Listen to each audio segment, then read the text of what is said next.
Welcome back to the Gone for 10 show.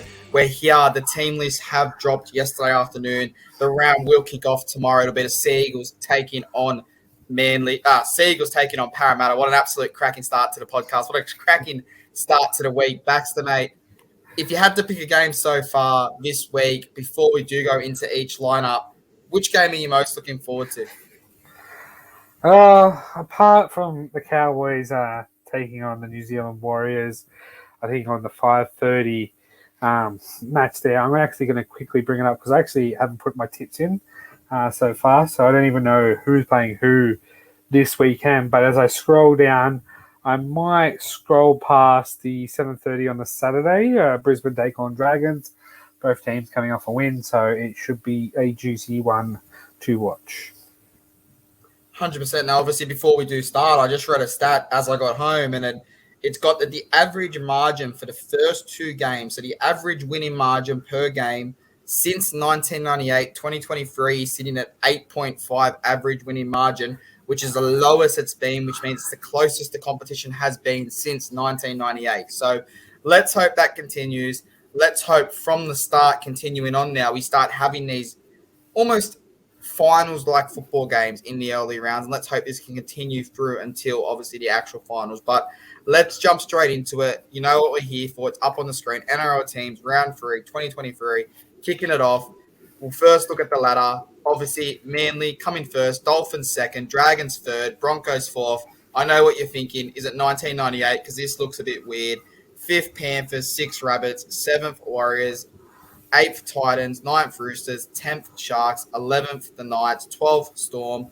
13, Cowboys. 14, Bulldogs. Raiders in 15th. Eels in 16th. And the Tigers in 17th. So I'm not sure what year it is, but Manly, Dragons, Broncos enjoy the top of the ladder for a little bit because I don't think it'll stay that way for too long. But jumping into it, I'll throw it to you. Talk to me about this Manly squad.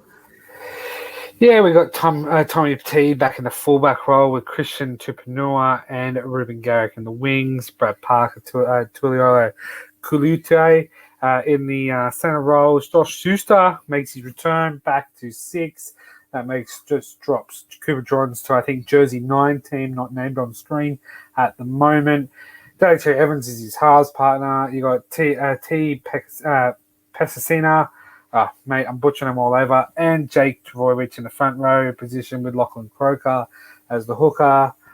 HO and KT in the second row position with Josh Alloway in the lock position. KW, Ben Trbojevic, Ethan Bullimer, Sean Kempy make out the rotation with T. Splissy. Man, my pronunciation is bad. Do not punish me. As I always say, English isn't my first language, so he rounds out the 18th jersey, but it is what it is. Let's just move on into it. Well, obviously, like you said, there's only one real change from this team that did take on the Bulldogs and did smash them quite convincingly. Obviously, like you said, Josh Schuster does come back into that lineup. Cooper Johns move out. Now, Cooper Johns was impressive in the trials. He was impressive in that game, in that opener, but the Bulldogs didn't offer as much as we saw they can offer in round 2. So it'll be interesting to see how Schuster fits back into this team.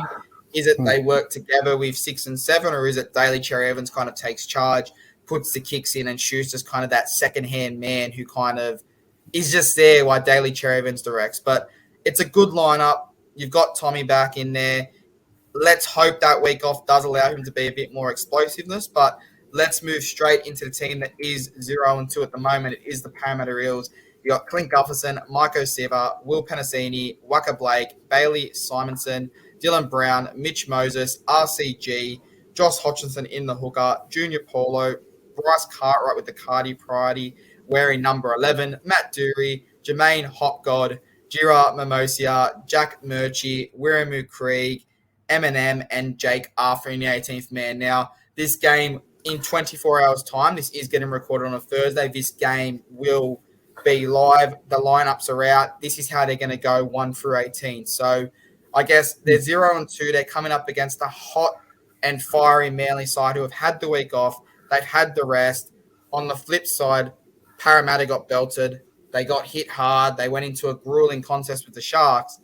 How do you see this game going out? Do you see them kind of getting that first win of the season, or can you see Manly running away with it, especially given the game isn't Manly's home game? Yeah, I think Manly will have a stronghold in this game, especially being played at Brookie, on Four Pines Park, whatever you want to call it. This is sort of a grudge match between the two clubs for late '80s reasons. Manly just pinching the best of Parramatta players back in the early days of the '80s. So it will be good to see a fiery contest Thursday night. But my prediction is Manly 13 plus out of the park to come off the week having a rest. He'll do Tommy some good with the hamstrings. He does keeps doing his stretches, and he'll be explosive and he'll run rings around this Parramatta side, unfortunately.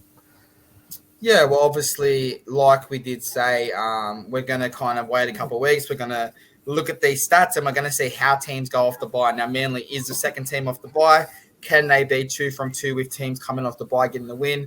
We don't know, but it's definitely looking very likely. And given their game against the Bulldogs, it's a bit hard to look past them. So obviously, I am up 23-20. I think this game can go 13 plus 1-12. But just so you can't catch me after the Thursday night, I'm going to go Manly 13 plus as well. So we're both going to go 13 plus. I mean, you can change. I think Manly are going to tell them up. I think it's going to be closer to 20.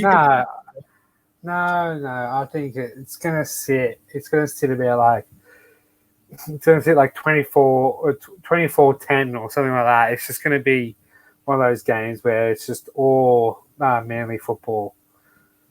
Well, like we said, we could sit here at the end of this round and Parramatta could be 0-3, and the Cowboys are the only team that have been able to go on and win that in the NRL era after starting a season like that. So it's not all doom and gloom for Parramatta just yet, but it's looking very scary. Let's jump in.